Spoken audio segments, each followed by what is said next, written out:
muy buenas tardes, bienvenidos otra vez. En esta ocasión viene la parte de este curso de introducción a la documentación desde la perspectiva del SIDOC que hemos estructurado con mucho cariño para ustedes.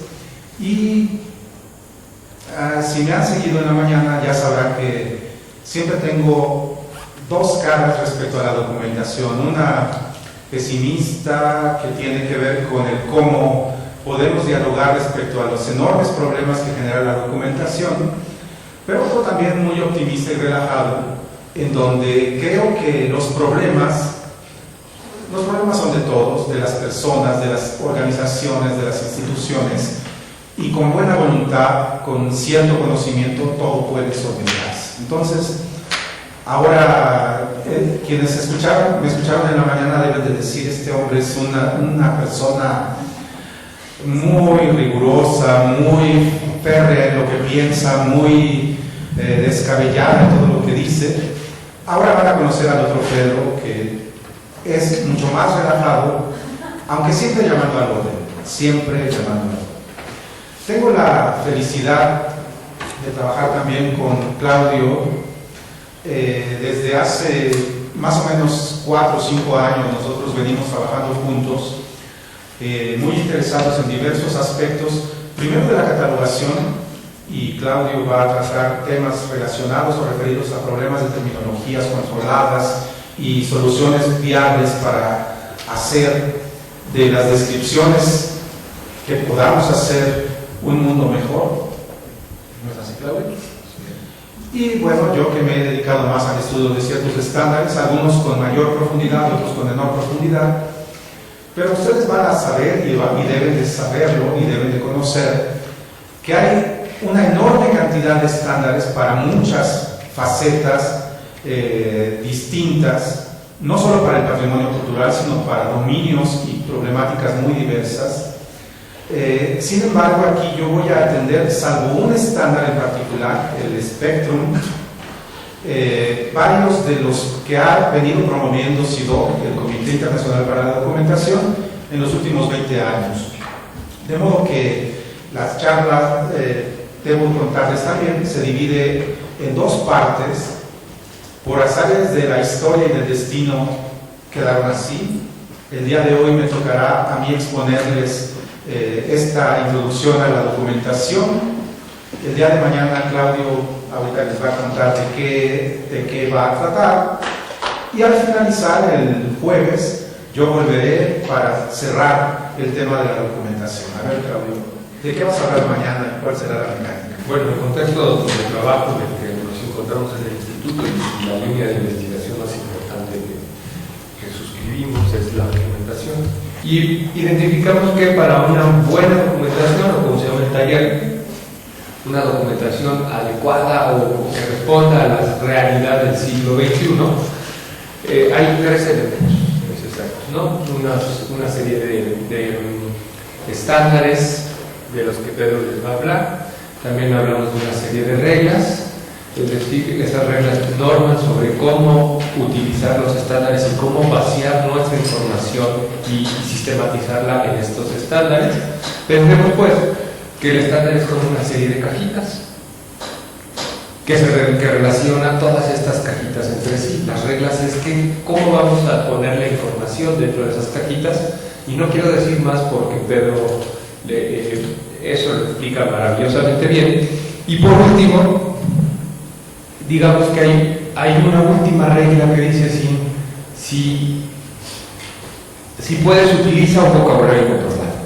Los vocabularios controlados es la parte específicamente en la que yo me enfoco, y lo que vamos a hacer es lo siguiente.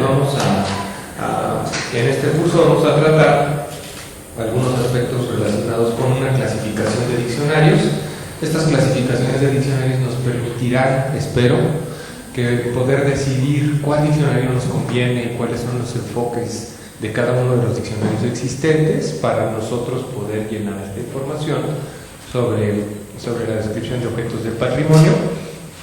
Y por último, quisiera que otra parte de la sesión del día de mañana hablemos sobre cómo se estructura un diccionario. Pues los diccionarios tienen una estructura y tienen y hay algunas decisiones de método que se tienen que tomar, y a partir de esas decisiones metodológicas los diccionarios adquieren diferentes formas. Entonces, prácticamente desde mi intervención, de manera práctica, quisiera que hiciéramos un pequeño ejercicio intentando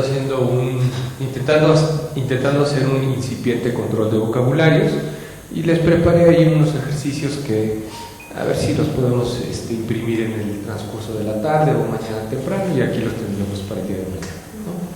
Eso esperemos. Si alguno de ustedes quisiera traer su computadora, es más cómodo, tenemos internet, en fin, eso sería, ¿no?, tu intervención. Y pues prácticamente yo dejaría a Pedro con la palabra. Pues muchas gracias. Me voy a bajar, me gusta mucho dialogar con ustedes, me gusta caminar, me gusta moverme. Muy bien, vamos a empezar. Los objetivos que yo pretendo para este curso los tienen ustedes en la pantalla. Parecen muchos, parecen muy ambiciosos. Espero que podamos lograr al menos alguno de ellos con claridad. El que al final alguien se me acerque y me diga: oye Pedro, estuvo muy bien que viéramos esto, al menos en uno de estos puntos, me hará muy feliz. Por un lado, el Comité Internacional para la Documentación, a lo largo de los años, y a pesar de que es muy variable la proximidad de las personas que trabajan en él, ha venido desarrollando una serie de líneas consistentes para aproximarse a la documentación. Ya en la mañana habíamos mencionado varias de las áreas de trabajo que tenemos. Pero esta es la parte en donde yo me supongo, y por eso también al final yo digo que la utilidad de este curso es amplia o limitada, dependiendo desde luego de la familiaridad con la que ustedes están relacionados con el trabajo de los museos. Y muy probablemente, aquí ya después les voy a preguntar, muy seguramente dentro de nuestro público tenemos gente que trabaja en museos, gente que quiere conocer de museos, gente que no sabía nada de museos pero que quiere aprender algo, de modo que lo que vamos a ver va a variar muchísimo. Para algunos quienes trabajan en museos, muy probablemente algunas de las cosas que diga puedan ser obvias, para otros serán muy novedosas, pero espero que logremos una línea consistente entre por ejemplo, ¿qué tanto estimamos a la documentación? ¿Qué tanto pensamos si es un bien que es muy difícil de producir y por tanto es caro de hacerse? Hablaba yo también en la mañana de cuántas veces la documentación requiere de una enorme cantidad de trabajo, y es un trabajo que no fluctúa en el ámbito de los museos como las exposiciones, que son o las permanentes o las que no lo son, como la cara más viva de los museos, en términos de que las visitas, el flujo de personas que vienen a los museos, es decir, las exposiciones son una cara muy visible de ella, y la documentación a veces parece que no. Vamos a ver un poco de cómo valoramos esta idea que subyace dentro de los museos y que es tan fundamental para ellos. Dividí, como ustedes pueden ver, la sesión en dos grandes apartados. El primero lo veremos el día de hoy. Hoy veremos o hablaremos sobre la necesidad de una buena documentación, el alcance que ésta tiene en un museo, qué problemas hay en ella. Vamos a intentar figurarnos, y esa va a ser la parte que nosotros haremos en el taller. Si ustedes tienen un museo y trabajan en él, podremos hacer un plan de documentación. ¿Por dónde empezar? ¿Qué ideas tendríamos que tener para poder desarrollar o definir un trabajo de documentación sobre lo que ya existe? Y muchas veces nuestros museos, ya lo sabemos, son o pueden ser instituciones creadas apenas hace algunos años, o tener una enorme cantidad de años y tener, por lo tanto, archivos o centros de documentación llenos de papeles cuyo procesamiento puede llegar a ser complejo y difícil. Y ahí es a donde los estándares van a ser, una vez más, ya les digo, una especie de faro de luz que tiene que ayudarnos y nosotros tenderemos a intentar ir conociendo estándares, de modo que hagamos de estas herramientas un faro de luz que nos ayude a solventar las problemáticas tan complejas que suelen existir dentro de nuestras organizaciones. También a veces ustedes me oirán hablar que dudo entre decir museos y organizaciones, porque en muchas ocasiones los museos suelen ser entidades mucho más complejas. En la mañana tuvimos la participación de una compañera dentro de esta organización que la universidad ha estado desarrollando en Tlatelolco, en donde una de las partes constitutivas de ese lugar son áreas de exhibición para el Memorial del 68, pero no es un museo con ningún nombre de museo, son áreas expositivas, con parecidas o similares actividades y actitudes respecto de los museos, pero no tienen ese nombre. Y en cambio hay otros que se llaman museos. El más típico y maravilloso para mí siempre será el Museo del Jamón en Madrid, en España, que ciertamente exhibe sus jamones, pero funciona como museo, muy en sus términos, yo creo que sí. Y entonces tenemos cosas que no se dicen museos y funcionan como museos, y cosas que podrían denominarse museos y tampoco necesariamente funcionan como museos. Entonces vamos a ver estándares en esta primera sesión, y después vamos a ver algunos instrumentos documentales para el museo, como técnicas específicas para hacer inventarios, catálogos y cosas por el estilo que están ahí mencionadas. Yo no voy a hablar de la importancia de los tesauros, porque esa es una sesión específica que mi compañero Claudio va a profundizar en ella, pero es un elemento sine qua non y sin duda alguna muy útil e indispensable que vayamos conociendo, porque ya lo veremos en el territorio de la catalogación, y la catalogación no es documentación, es solamente una parte de ella, pero en general, en términos de la documentación y más precisamente de la catalogación, el controlar el vocabulario de las ideas que vertemos en nuestras descripciones va a ser una de esas guías de buenas prácticas que debemos de mantener constantemente. Entonces ya verán ustedes con Claudio más del asunto. Por lo tanto, también este curso pues lo hemos destinado a personas interesadas en la documentación y en la gestión de la información en términos generales, o personas que estén interesadas en saber qué es el Comité Internacional para la Documentación. Espero que cumplan ustedes ese perfil, ¿verdad? Y si no lo cumplen, bienvenidos, y de todas maneras ya verán que nos vamos a divertir. Como somos tantas personas, no podemos presentarnos personalmente, al menos en este momento.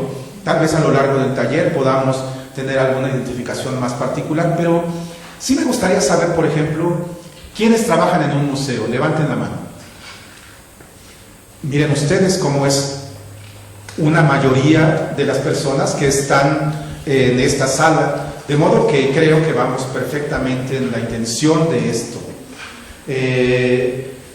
¿Alguien tiene alguna responsabilidad de directivo de museo? ¿Alguien tiene una responsabilidad en el ámbito de la curaduría? ¿En el ámbito del desarrollo de exposiciones temporales? Muy bien. Como vemos, sí somos un público interesado en museos y trabajamos en museos. De modo que espero que lo que diga no resulte necesariamente algo obvio. Tal vez lo que resulte más interesante entonces de todo lo que nosotros vamos a platicar el día de hoy es que, sí, sin lugar a dudas, creo que todo el mundo de aquí sabe que la documentación tiene una relevancia muy importante. Algunos hombres descabellados como yo decimos una frase tan terrible como esta: es que en la museología, la logía subyace en la documentación. A lo largo del camino la palabra ha sido empleada desde muchas perspectivas, no solo desde el ámbito de los museos, sino también desde las ciencias de la información. Y ahí tenemos a una persona como Paul Owlet entresacando la idea de la documentación total y siendo un visionario casi de la Internet en los años 30, entre las guerras mundiales. Este hombre se figuraba la documentación como una ciencia total de todas las cosas que surgen en las bibliotecas, en los museos. Ya él pensaba de ese modo desde aquellos años. Y veremos que la documentación entonces también tiene una connotación más allá de los museos. Muy probablemente ustedes conocen el género documental en el cine o en los videos, por ejemplo, y tienen una noción de a qué se refiere cuando utilizan esta palabra. En los museos, la palabra documentación también tiene una acepción muy particular, pero eso lo vamos a ver posteriormente. Aquí solamente quiero, en aras de conocer también al público con el que estoy, que ya tengo alguna idea por lo que he visto con sus manitas levantadas, empezar a pensar en la documentación desde la perspectiva del CIDOC y de los museos. Ya verán que les va a proveer al menos de ciertas ideas para poder llegar a instrumentar algunas herramientas que nos puedan brindar cierto orden dentro de ese cúmulo de información al que solemos producir, o al que solemos tener acceso, o que solemos necesitar cuando trabajamos en un museo. Muy bien, entonces vamos a ver a la primera parte de nuestra agenda. Empezamos ya directamente. Vamos a partir de una idea muy general. Es una idea que tal vez hayan escuchado, pero que tiene un valor fundamental y que se aplica a muchísimas áreas del conocimiento. Se aplica lo mismo a un objeto que fue extraído de una excavación arqueológica y que, habiendo perdido el contexto del que fue extraído, pierde muchos de los valores intrínsecos, porque podemos no llegar a saber nada de él, ni siquiera saber para qué sirve. Un artefacto fuera de contexto carece de significado. Lo mismo podemos decir de los museos. Un museo sin la documentación adecuada, pero aquí voy a agregar a la palabra documentación una parte clave. Sin un sistema de documentación, dice CIDOC, no es un museo. Es una cuestión muy radical. Vamos a ver si ahora, cuando estemos abordando la problemática de las definiciones de lo que es un museo y todo esto, el propio CIDOC reflexiona sobre esta noción. Pero en cualquier documento que ustedes vean en la página web del comité, estas son las primeras cosas que nos dicen. Algún día Nicholas Cross, que fue el coordinador general del comité, nos llegaba a decir, bueno, ¿qué diferencia a un museo de un departamento, de un supermercado o de una tienda de departamentos? ¿Qué lo hace sustancialmente distinto? Ambos tienen artículos, ambos tienen áreas específicas para la exhibición de determinados productos agrupadas de manera adecuada. A veces los tiendas departamentales tienen mejor inventario que los museos, debo decir, porque dinero es dinero. Pero la documentación es lo que los puede llegar a diferenciar, además de los valores extrínsecos de las colecciones y todo lo demás, ¿no? ¿Qué se hace en un museo? A ver, por favor, le voy a pedir a una persona que escriba lo que vamos a decir en voz alta. A ver, ¿qué se hace en un museo? Fuerte. Se exponen objetos, se investiga, se documenta, muy bien, se conserva, se cuentan historias, se difunde el patrimonio, el conocimiento. Muy bien. Pues todas estas maravillosas acciones que se generan desde los museos tienen dimensiones muy diferentes, tienen a veces también destinatarios muy distintos públicos, tienen accionarios muy diferentes, porque los museos son estas maravillosas entidades, estas maravillosas organizaciones que son capaces de contener en sus muros todo tipo de patrimonios, incluso de ideas, ¿no?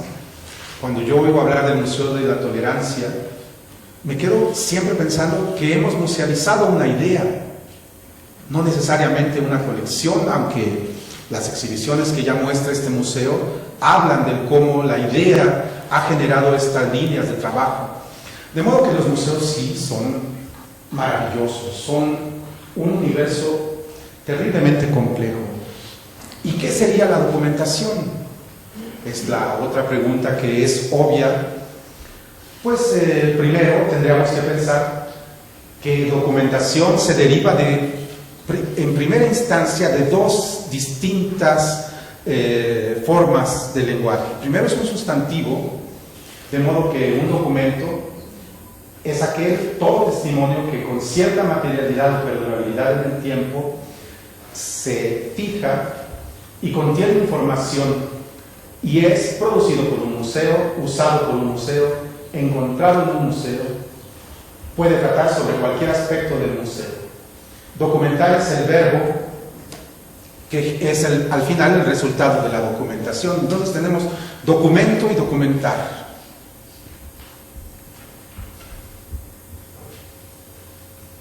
Pero, no me dejarán mentir, generar o tener documentación no significa contar con un sistema. Y entonces tendríamos que preguntarnos, ¿cómo son los flujos de nuestros documentos dentro de cada una de nuestras instituciones? Es decir, ¿quién los hace, produce, fija, envía a, comparte con? ¿Dónde van a parar nuestros documentos? ¿Van a parar a un lugar específico diseñado por nuestras políticas y se concentran en un centro de documentación, en un centro de información? Lo que se publica va a la biblioteca, la folletería o literatura gris que se publica con motivo de una exposición, pequeños folletos o cosas o las invitaciones de mano, van a parar al centro de documentación. ¿A dónde van nuestros documentos? Primero, ¿cuál es el flujo que tienen en su creación? Y después, ¿a dónde van a parar? ¿Quién es el responsable de ellos una vez que los reciben en la biblioteca, en el centro de documentación? ¿Quién los organiza? Nuestros documentos se pierden, se extravían, se conservan, se organizan. Con estas preguntas yo creo que ya ustedes van teniendo alguna idea de las cosas que tenemos que pensar a la hora de considerar a la documentación como la construcción de un sistema de información. La noción de esto es clave, porque les digo, todos generamos documentos, todos escribimos una nota dentro de nuestros cuadernos, podemos tomar una película que es más profesional gracias a nuestro compañero que está haciendo este video, o menos si levantamos el teléfono celular y empezamos a grabar. Todos somos, como humanos, grandes productores de documentos. El punto es que a veces también todos los olvidamos, todos los perdemos, todos los dejamos a que con el paso, con el transcurrir del tiempo y de los años, se vuelvan o más significativos para nosotros o menos significativos y decidamos tirarlos a la basura, por ejemplo. Los flujos de información también son así. Ningún sistema de documentación puede aspirar a guardarlo todo. Y si ustedes recuerdan qué es lo que pasa en un archivo tiene una vida útil en el territorio administrativo, es decir, se genera ahora se me va la palabra, un proceso, un evento que genera un documento, un trámite, esa es la palabra. Nosotros somos capaces de ir a generar un trámite y mientras este trámite está en un periodo de tiempo activo, nosotros podemos acceder a él muy fácilmente porque permanece en el archivo administrativo. Pero conforme pasan los años y se han fijado distintos periodos para ello, en el ciclo de vida de los documentos, muchos de los papeles que se han acumulado de distintos trámites, cuando pasan del archivo administrativo al histórico, hay, y es muy necesario, un territorio para desechar aquellas cosas que una política definida ha determinado que no funcionan para mantenerse y pasar al archivo histórico. ¿Ven lo crítico que se necesita o todo el potencial de índole de pensamiento, de creación de una institución, todo lo que necesitamos pensar para determinar qué es aquello que vamos a conservar y qué es aquello que no vamos a conservar? Esta es una pregunta crítica.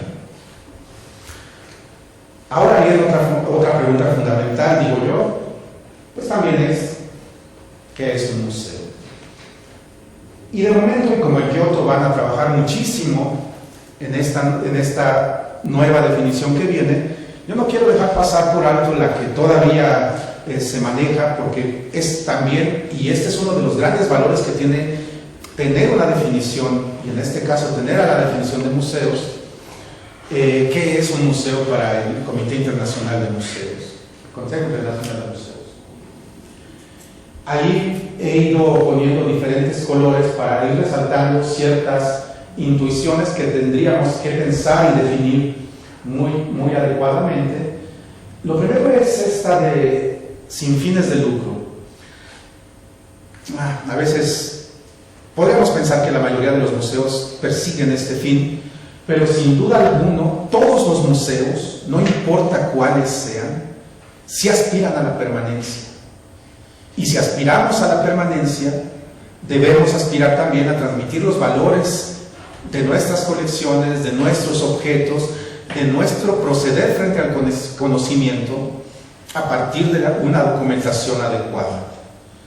Eso es lo que nos va a permitir poder leer cómo viven nuestras organizaciones pensando en proyectos de largo plazo. ¿Qué va a pasar con un museo en 40 años, en 50, en 100, en 200? La permanencia es un elemento fundamental, porque además esto es lo que nos permite, este accionar del tiempo, que nos permite decir que los museos son un agente para lograr que el patrimonio transite entre generaciones, vaya llegando a distintos destinos a lo largo del tiempo, al servicio de la sociedad, evidentemente, y de su desarrollo. Es una entidad abierta al público que adquiere, conserva, investiga, comunica y expone, y de todo eso tiene que haber dispositivos de la memoria. Esos son los procesos fundamentales de los museos. De ellos tiene que haber un registro. Tiene que haber un registro de cuándo se ingresa, cuándo se adquiere un bien o una colección. Tiene que haber constancia de cómo se conserva. Tiene que haber registro, y de distintos tipos, desde libros, artículos, hasta hojas de sala o distintos dispositivos, de lo que se investiga de nuestros objetos. Comunica, es decir, expande el conocimiento de lo que se fija y lo da a conocer a partir de distintos medios, y expone el patrimonio material e inmaterial de la humanidad y su medio ambiente, y esta es la parte tal vez más hermosa de la definición, con fines de educación, es decir, para que como sociedad nosotros sepamos cosas del pasado, del presente, del futuro.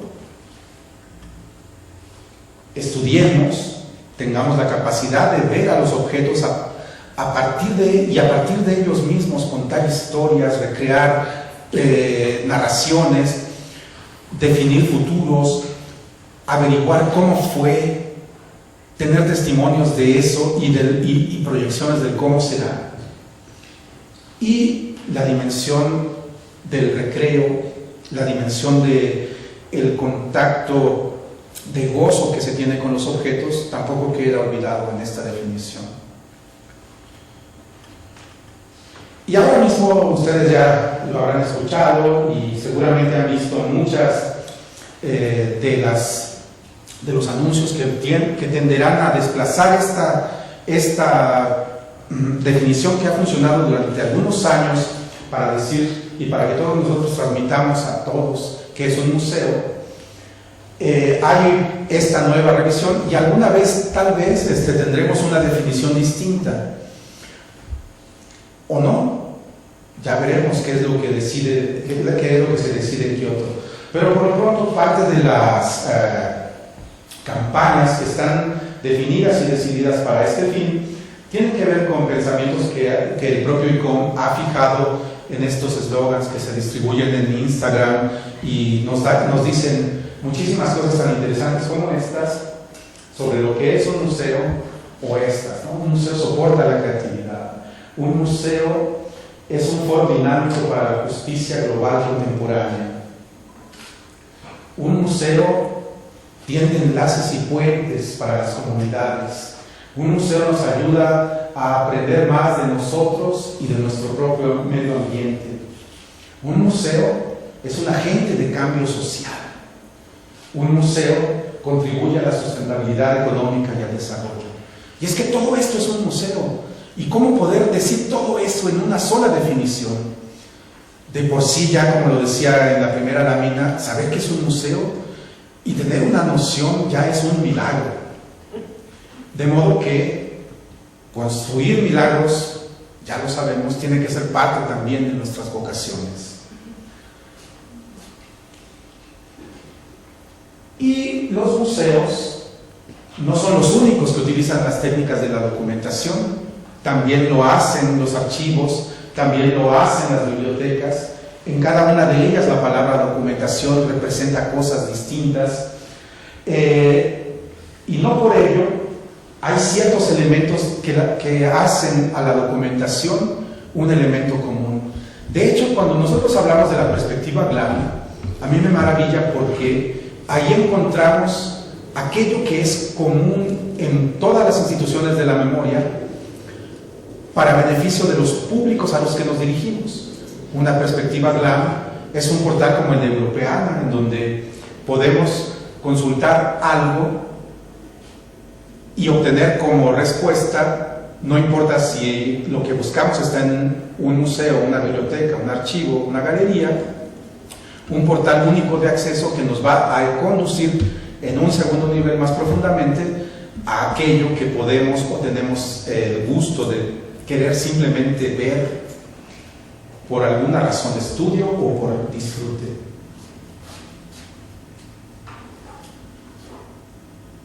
La necesidad de una buena documentación parece obvia, pero ¿qué sería necesario para tener buenos sistemas de documentación dentro de nuestros museos?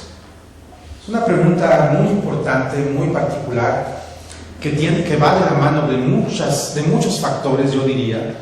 De momento, por ejemplo, ya les he estado insistiendo en que los estándares son una parte de esa luz al final del túnel, pero también deviene de las personas que se dedican con paciente trabajo a hacer esa documentación, de las personas que le dan relevancia a la documentación y creen que es importante gastar parte de los recursos en este mare magnum que es el museo, que siempre con sus tiempos límite, con sus deadlines, con sus fechas, nos marca angustiosos procesos que nunca acaban, porque detrás del uno sigue la otra exposición, detrás del envío de un objeto viene el del otro, y hay que atender al seguro, etc. Es un mundo multidimensional lleno de una vorágine de tiempo en donde pareciera que los flujos de lo que no es permanente dominan a la documentación, que tendería a guardar esa permanencia, a estabilizar esa permanencia.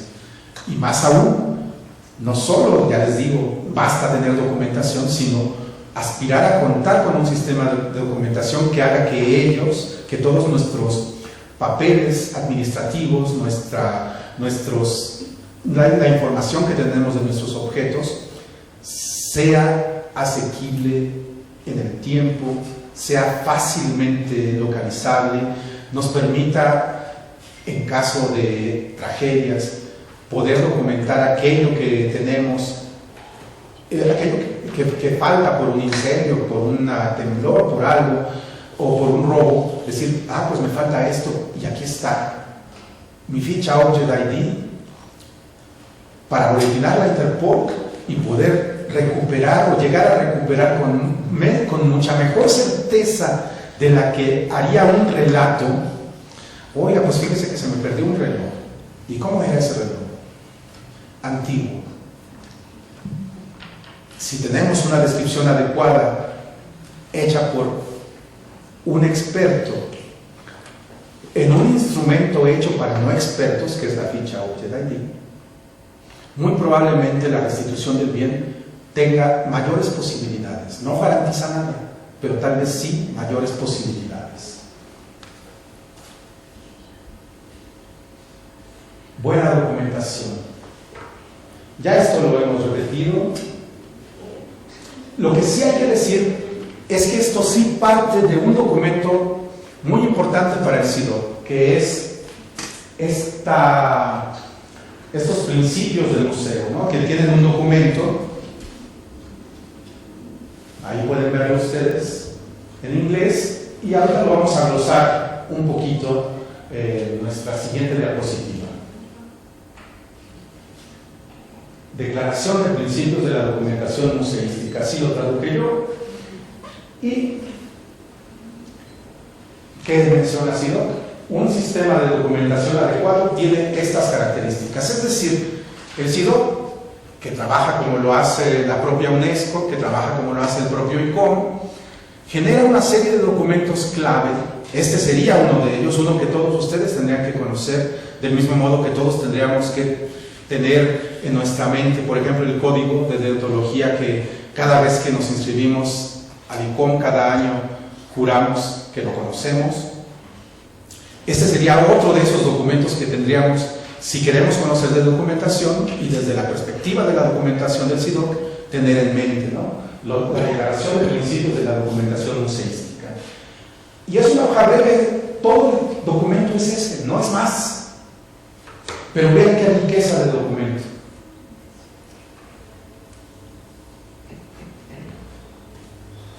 ¿Qué debemos empezar a tener para tener una buena documentación? Un marco de políticas.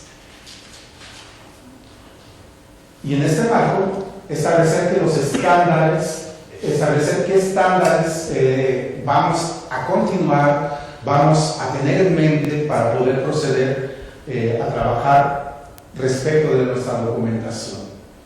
Todo ello respaldado por un entorno ético y legal, el entorno ético y legal en el que opera el museo.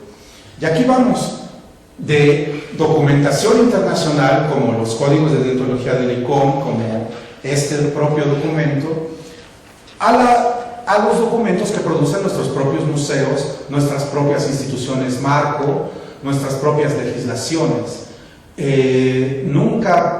Los estándares de los que vamos a hablar no son una luz, pero no la única, porque en muchas ocasiones, frente a estos estándares creados por las organizaciones mundiales, existen contrapartes que han venido desarrollándose a partir de nuestros marcos normativos y tenemos que hacer la obvia homologación, la integración, la crítica, establecer una línea de marcos conceptuales entre lo local y lo no local. De modo que, pero lo que sí requiere y lo que sí es indispensable es que todas nuestras organizaciones deben tener una razón de ser. Esas cosas que en un sentido administrativo nos pueden llegar a chocar y que a veces son hasta difíciles de definir. ¿Cuál es la misión que tenemos? ¿Cuál es la visión que compartimos? ¿Cuáles son las políticas que vamos a sustentar a partir de los marcos de las colecciones que poseemos, del legado patrimonial que disfrutamos y que vamos a proyectar para toda la sociedad que nos cobija? Debemos tener recursos suficientes, los mínimos, los indispensables, acaso tal vez, pero recursos, porque nada que no tenga viabilidad puede sustentarse en un futuro permanente a lo largo del tiempo. ¿Qué nos soportan? Los impuestos de una federación, un patronato, pero siempre vamos a necesitar efectivamente un recurso potencial humano, de voluntariado, no necesariamente todo es dinero en sí mismo, pero recursos económicos o recursos que potencian la permanencia sí van a ser siempre indispensables y deben ser suficientes, deben ser de preferencia profesionales en la medida de lo que cabe, porque mal haríamos en entregar una pieza a la restauración de alguien que no sabe restaurar. Mal haríamos en entregar esa valiosa documentación a alguien que no sabe cómo organizar una línea de procesos o que es, por ejemplo, archivista y ellos saben muy bien cómo procesar información, pero saben armonizar ese conocimiento con las necesidades y las expectativas de lo que es un museo. Y ahí tenemos esta línea de confluencias y de no confluencias disciplinares que a veces nos provocan ciertos conflictos. Puedo decirles que muchas de las instrumentaciones que provienen para la terminología, por ejemplo, provienen de ámbitos bibliotecológicos. El control de autoridades para personas, instituciones y grupos, yo diría que es una aportación de la bibliotecología que ninguna de las GLAM tendría que negociar nada. Todas tenemos que hacer autoridades, todas. Pero todas necesitamos la misma información de las personas y de los grupos y de las organizaciones que vamos a dar de alta. Muchas veces las fichas bibliotecológicas son mucho más sencillas que las documentaciones más ricas que se requieren para saber quién era quién para la definición de alguna persona y poder de ambiguarlo. En fin, eso espero que tengamos tiempo de profundizar en ello, pero a lo que voy es, y esto sí debe quedar claro, las disciplinas, las instituciones de la memoria atienden diferentes cosas desde diferentes perspectivas. Hoy en día, y no hace mucho que en realidad nosotros utilizamos el término GLAM, apenas Lorcan Dempsey lo pudo captar la noción de todas las cosas que son iguales en las instituciones de la memoria en el año 2000. Apenas de ahí viene el término LAM y GLAM.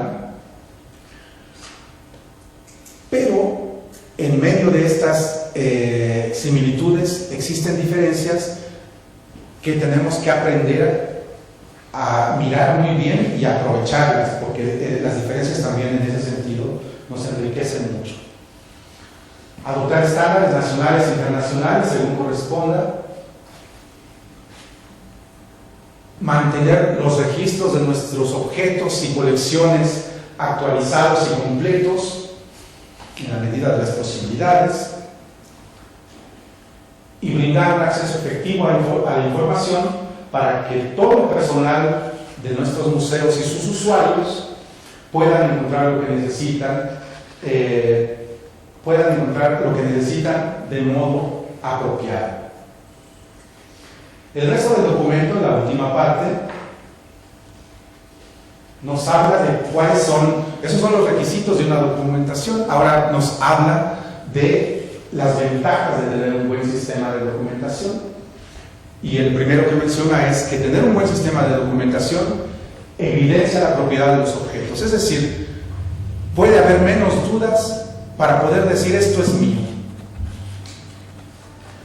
Da información sobre el historial de objetos en colecciones para que estas estén disponibles. Identifica cada objeto de nuestras colecciones de forma única. Esto también es muy importante. Facilita la ubicación de cualquier objeto. Da acceso instantáneo a descripciones que ayudan con la recuperación de objetos robados. Establece control sobre temas relacionados con derechos de propiedad intelectual. Posibilita la información completa, investigaciones y publicaciones relacionadas con una colección. Apoya la información sobre temas relevantes para la colección. Proporciona materiales para fines educativos y de exhibición, etc. Es decir, luego de lo que vemos entre las ventajas y luego de lo que hemos mirado entre los requisitos, ¿Podríamos llegar al piso certero de que una buena documentación nos conviene a todos?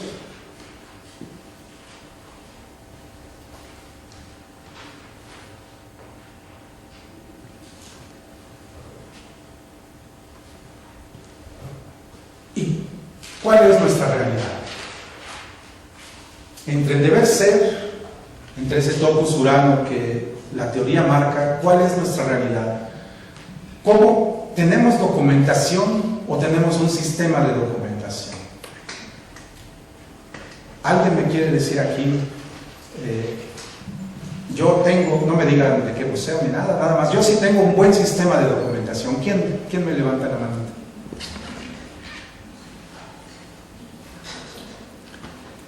Tenemos mucho trabajo, ¿verdad?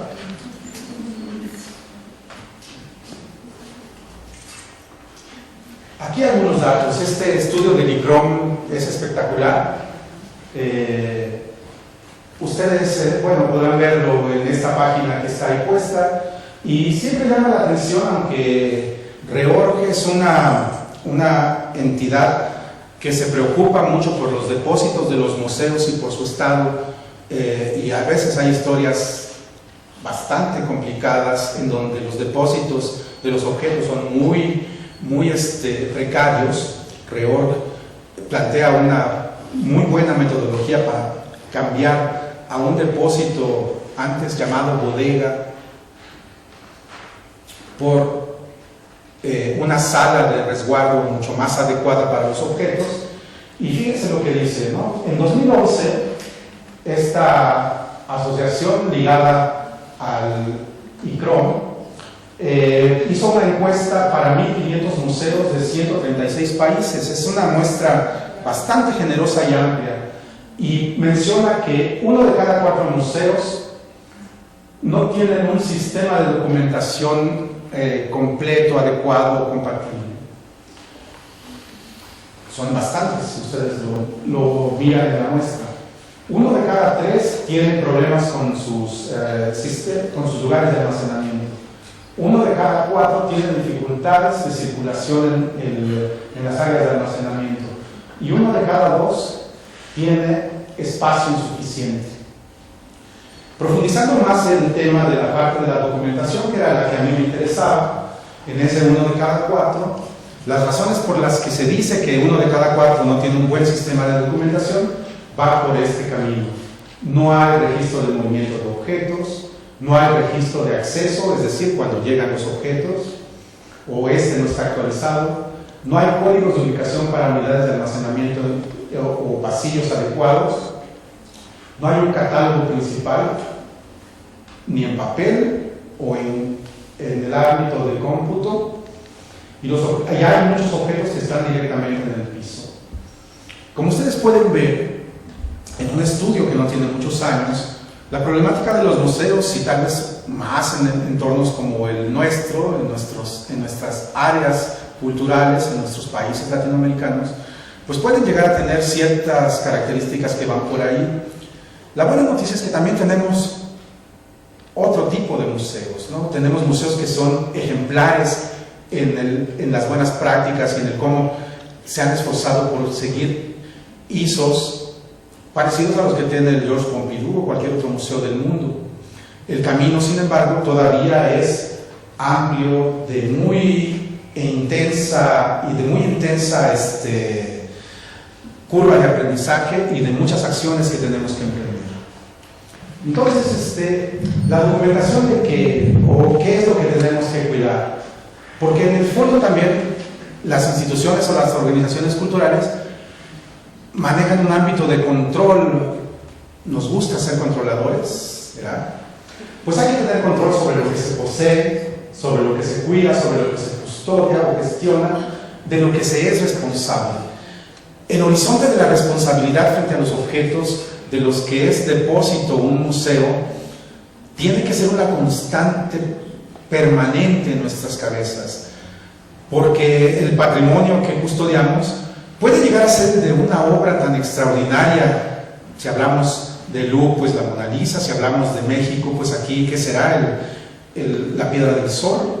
Este tipo de objetos que son emblemáticos tenemos que tener la responsabilidad clara de que cuidarlos, de que saber que es, no solamente qué son, sino en dónde están, cuáles son las condiciones en las que deben de exponerse, cómo deben moverse. Todo esto es necesario de tener un control, y el control al fin acaba manifestándose en algo tan sencillo como un documento de control, como un recibo, como una forma, como un facility report, como un objeto que va a permanecer, y que si va a permanecer y está perfectamente registrado en donde lo guardamos, y si esto tiene un libro de registro, una base de datos que hable de él, nos va a permitir ir creando los sistemas y la eficiencia que nosotros necesitamos para poder adquirir la información que necesitamos, que queremos, cuando la necesitamos.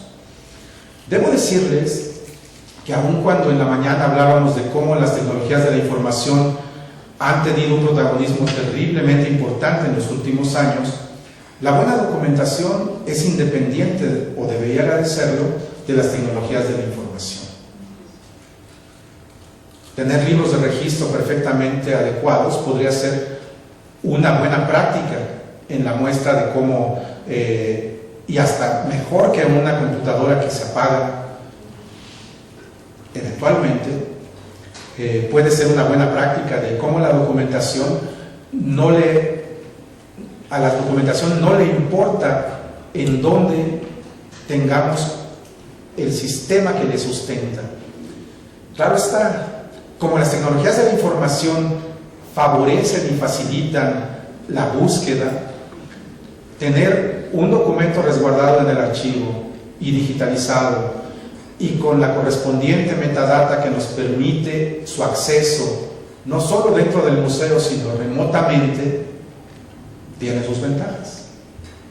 Y por eso las tecnologías de la información han ido aumentando cada vez más la línea o la curva de aprendizaje que necesitamos remontar para lograr esto. Aquí me atrevo a decirles otra cosa que para mí ha sido una especie de revelación. Ya lo veremos al final de mis sesiones, en donde les presento algunos softwares que van desde la perspectiva del software libre hasta el propietario, que podemos usar para implementar sistemas de documentación dentro de nuestros museos. Pero los softwares, así sea el mejor, no va a funcionar si no tiene detrás la comprensión de los estándares y profesionales que se dediquen a habilitar ese software. De momento, aquí lo que les quiero presentar en esta diapositiva son todos estos controles que tenemos y cómo van estructurándose como engranajes de un sistema para poder brindar al final los resultados que queremos. Y entonces, si nosotros tenemos buen control físico e intelectual de nuestras colecciones, muy probablemente vamos a tener un acceso mucho más inteligente de nuestras colecciones. Si nosotros preservamos, organizamos e identificamos lo mejor posible a nuestros objetos y nuestras colecciones, muy posiblemente vamos a lograr este acceso. Este sistema se fundamenta en esta visión más o menos abstracta de cómo cualquier organización con responsabilidades de patrimonio, es decir, aquella que posee un patrimonio cultural, son referenciaciones que debemos de tener muy claras. Cualquier organización tiene que conservar, organizar y difundir. Llámenle como le llamen, sea biblioteca, archivo, museo. Cualquier organización que preserva, difunde y organiza patrimonio cultural tiene públicos, debe tener una visión y una misión, debe estructurar esa visión y esa misión en políticas perfectamente definidas que acaban siendo procedimientos que se derivan en reglas. Y todos los niveles de la organización tienen que ser conscientes de esto. Los directivos, los académicos, los administrativos.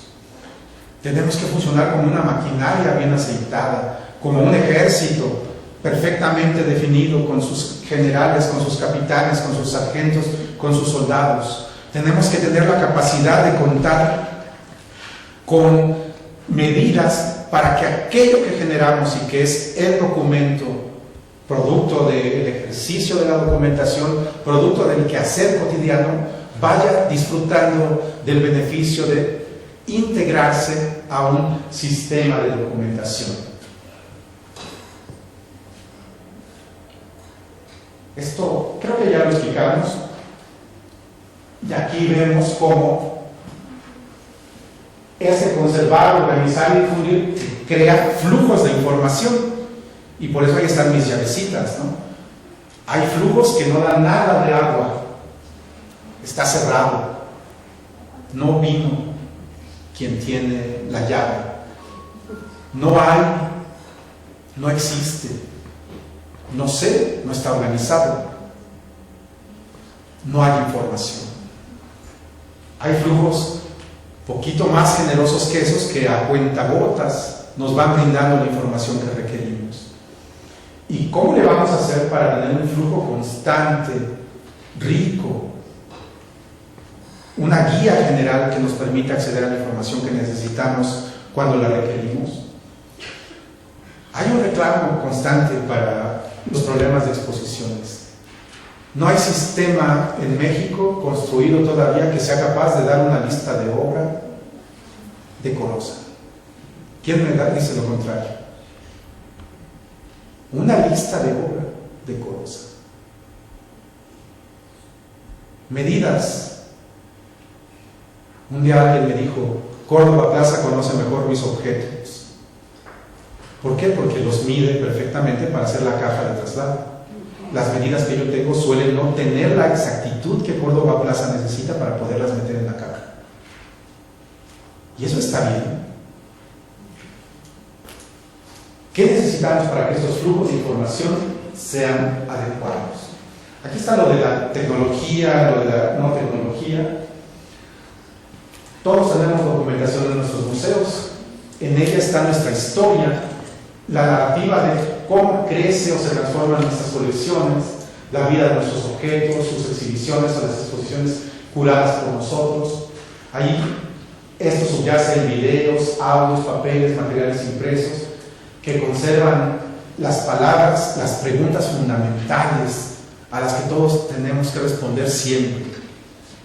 ¿Qué, cuándo, dónde, cómo y por qué hacemos lo que hacemos? Y aquí vienen estas preguntas. ¿Todos tenemos documentación? Sí. ¿Todos tenemos un sistema de documentación? Más o menos. A veces mejor, a veces peor. Todos tenemos claro el llegar a contar con un sistema de documentación eficiente. Todos sabemos cuánto cuesta construir un sistema de documentación. ¿Qué importancia damos a nuestros documentos y a nuestros sistemas de documentación en los museos? Si aquí hay directores de museos, por favor, hagan algo. Si aquí hay personas que curan, infórmenlo, difúndanlo, hagan labor para que la importancia de la documentación llegue a todos los niveles de gobierno de nuestros museos, para que llegue en todas las formas y de todas las maneras posibles. Desde septiembre del año pasado cuentan con nosotros para que también les ayudemos.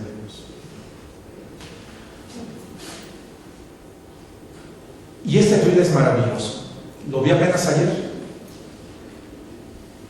Dice: un presupuesto es un documento moral. Es que hay una tendencia dentro de el Museum and Web de este año, que acaba de celebrarse hace unos días en Boston. Todavía estos son como los ecos de este Museum and Web. Y hubo una ponencia que dijo que los documentos tienen carga moral. Así, moral. Y entonces sale este tweet y dice: un presupuesto es un documento moral. Y alguien le dice: bueno, muéstrame un presupuesto y diré exactamente lo que valoras en tu organización. Y no me dirán si esto tiene o no una verdad completamente absoluta. Y esto tiene que ver también con la dimensión de esa documentación administrativa que no sirve para nada. ¿Cuánto sirve saber cuánto se le pagó a el servicio de cóctel en una inauguración? ¿A quién les sirve, podría pensarse? Para alguien que llegue a hacer historia económica de los museos, va a servirle muchísimo. De modo que ahí también vemos cómo los documentos tienen esta dimensión, y los que hemos estudiado historia, los que estamos ligados al pensamiento del pasado y de cómo funciona y aplica, a veces de lo que nos quejamos es de que no existen las fuentes y tenemos que recurrir a los métodos interpretativos de lo que hay, y a veces tenemos que recurrir a la fortuna de encontrar entre los legajos de los archivos aquellas fuentes que nos hablen de los procesos que queremos narrar. La documentación es así, es fortuita, es intrigante, es maravillosa, es apasionante desde el territorio de cómo las cosas que le sirven a uno pueden desdeñarlas a otros, pero esos otros van a añorar la existencia de aquello que se perdió, o lo que podemos ver a partir de fuentes específicas que ni siquiera teníamos la más remota idea que podíamos potenciar.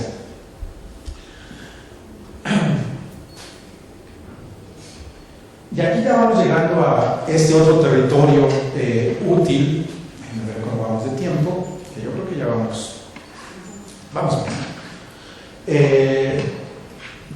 Que tiene que ver con las problemáticas de los estándares, y del mismo modo, ¿no? Se fijan, nos hemos preguntado qué es documentación, qué diferencia hay entre la documentación y un sistema de documentación, qué es un museo, cómo participa la documentación en este tipo de organización.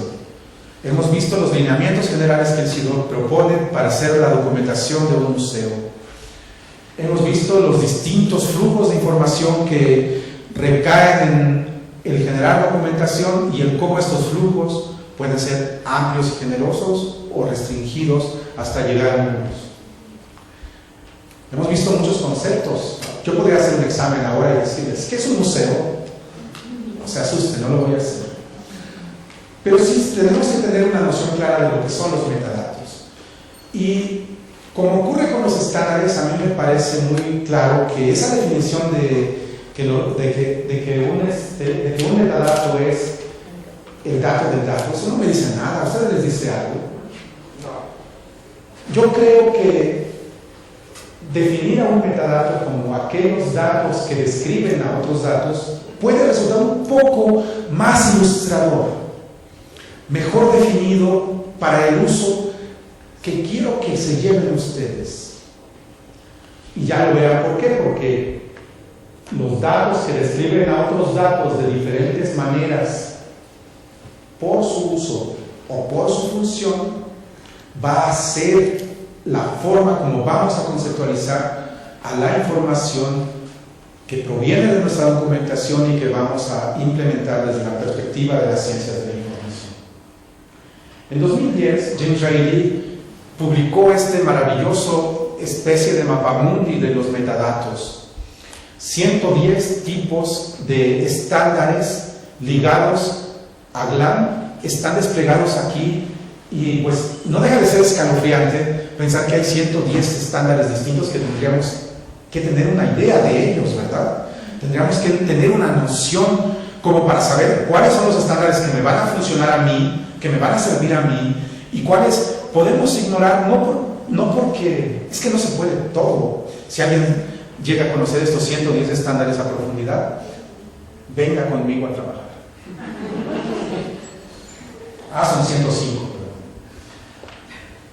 105 estándares, y James Raley los ha dividido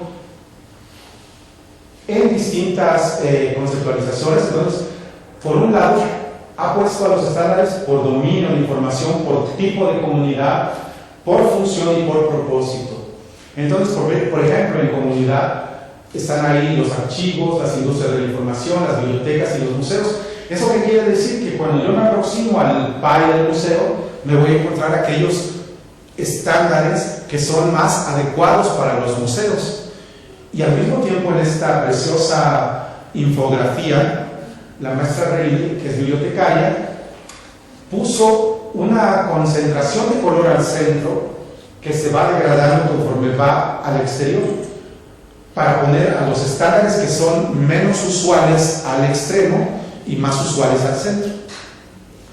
Y entonces, cuando por ejemplo nosotros vemos el par de objetos culturales, aquí podemos ver que una cosa como, y aquí vamos a empezar a decir cosas esotéricas, que a ver, ¿qué es el AAT, CCO, CDWA, CDWA, Alive, SIDOC, CRM, DC, MEX, MIX, en fin, son todos los acrónimos de los nombres de los estándares que funcionarían, en este caso, para la descripción de objetos culturales.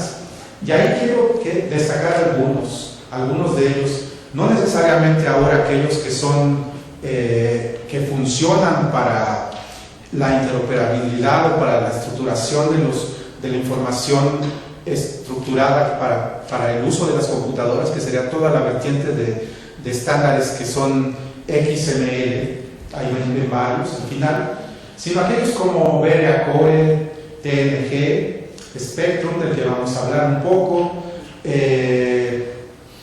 SIDOC CRM, DC, ese sí lo conocen, ustedes sí saben qué es DC, pero tal vez los confunda tanto nombre en la pantalla.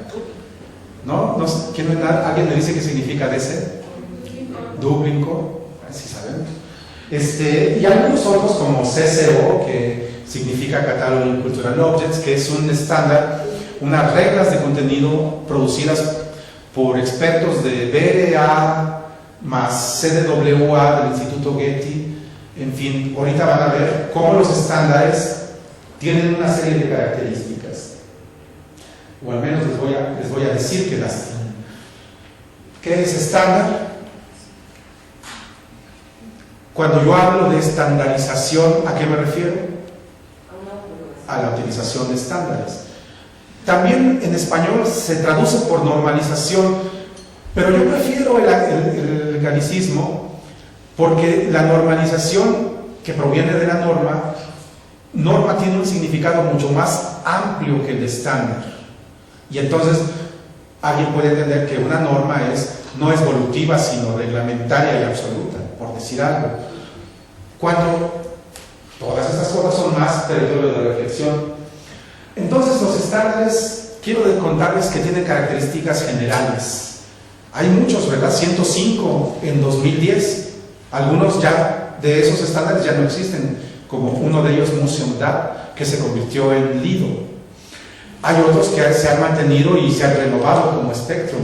Spectrum el año pasado publicó su versión 5, más de 30 años, ayudando al sector de los museos en Gran Bretaña, en el Reino Unido, renovando el estándar para traerlo de este pasado, que 30 años en términos de informática es mucho tiempo, pero que para términos históricos apenas es un ayer, a hoy 5 veces revisado. Los estándares son representativos de comunidades. Las comunidades que los producen, inevitablemente también manejan en los estándares una carga ideológica que hace que nosotros veamos las cosas como ellos quieren que las veamos. Pero representan a comunidades, eso sin duda alguna. Los estándares son usados por amplias comunidades de especialistas en diversas partes del mundo. Esos son los estándares internacionales. Aquellos que tienen, como ese estudio de Licrom. ¿Quién me dice que el estudio de Licrom, después de haber hecho una encuesta a 1500 museos de 70 y tantos países, no tiene un conocimiento que nos sirve?